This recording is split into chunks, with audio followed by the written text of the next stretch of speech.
พี่น้องการเป็นหัวหน้านี่กับปวดหัวเนาะโอ้ยหัวหน้าบ่อยสิริชัยเป็นตาปวดหัวน้ำเล่าอยู่พี่น้องแล้วมาเขียนโพสต์ไว้จังสิล่ะเบิกเงินติดลบสิคิดว่าผมบ่กล้าเคลียร์สร้างพักงานนะครับเงินผมหามาได้หลายคนเป็นหนี้บ่ขึ้นทำกับผมแบบนี้ชีวิตบ่ดีขึ้นนะครับผมต้องการคนทำงานด้วยกันอย่างเคารพกติกาเชื่อถือให้เกียรติซึ่งกันและกันที่สำคัญงานต้องมีคุณภาพสม่ำเสมอไม่ใช่วันไหนเมาก็หลุดเวที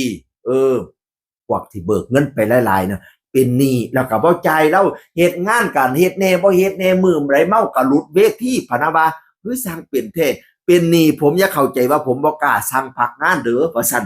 โพดดูเดือดพี่น้องโพดฮอดลูกน้องผู้ใดบุบัดนี้แล้วก็มาเม้นใต้โพดเจ้าของ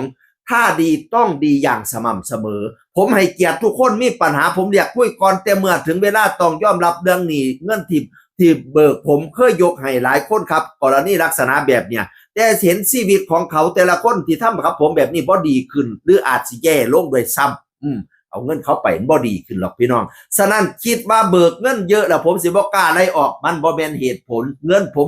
หาไม่ได้บางคนผมบ่จำเป็นต้องเก็บไว้ให้เป็นภาระค่าตู้ค่าแรงบ่มีบทบาทมากพ่อแต่ก็รักษาเอื้อเฟื้อดูแลกันไปถ้าบ่เข้ารบกันทำงานให้ผม3วันดี4วันเล่นผมต้องเก็บไว้เป็นภาระด้านความกันวนของผมทำไมฝากให้คิดเหตุงานก็แบบ3มื้อดี4มื้อเล่นแน่บ่เล่นแน่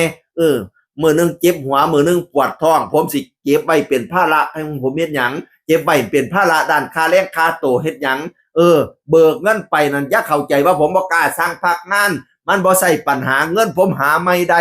ข้าสิเป็นคนดีนั่นต้องดีสม่ำเสมอบ่แม่นตอนดีแต่ตอนแรกเนาะพอแต่หัวหน้าดีนำให้เบิกเงินแน่แล้วก็เป็นมาลำมาร้อยไปตาพืชตาพือบ่รักษากฎกติกามารยาทผมไล่ออกได้เด้อเงินผมหาไม่ได้เด้อผมเคยยก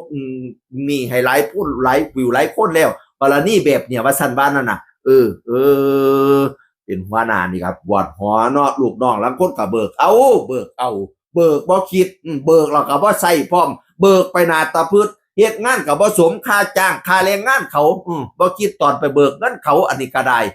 โอ้ยตะลิโตนหัวหน้าเอ้ยเนาะเฮ้ยเป็นตาปวดหัวน้ำเจ้าอยู่ดอกหัวหน้าบ่อยสิริไสพี่น้องเอ้ยคือสิแม่นเราปวดหัวหลายเราก็เลยมาค่ายเกียรติถ่ายรูปหอมแก้มกันกับเมียพี่น้องโดดๆจักสิเห็นภาษาหอมกันเด้อนี่นะคือมาพอกันงานใดเนาะแอนก็บ่อยต่างคนต่างไปของงานเพิ่นหลายพี่น้องเอ้ยหอมกันกับเมียแล้วกันเขียนโพสต์ว่าคนเรานอกจากเรียนวิชาต่อสู้แล้วเราต้องเรียนวิชารักด้วยเรียนวิชารักให้มีความสุขในหัวหน้าอย่าไปเครียดกันกับงานคักหลายหัวหน้าบ่อยหัวหน้าแอนน่ะบ่ได้อยู่นำกันจักเที่ยโดนๆมาอยู่นำกันเนาะต่างคนต่างกันไปงานแอนอรดีแบนก็งานหลายใจเกินร้อยก็งานหลายโอ้ยเนาะเฮ้ยช่วงกอบช่วงป่วยของเพิ่นให้เฮาเจ้าข่อยก็อยากเพิ่นมาอยู่นำกันน่ะจะมีความสุขดีเนาะแต่จังได๋ได้ล่ะเนาะงานเงินคืองานคือเงินเป็นกำลังใจให้หัวหน้าบอยสิริไสเด้อเสียงอื่นคนเก่าเว้าสู่ฟังสวัสดีครับสวัสดีครับ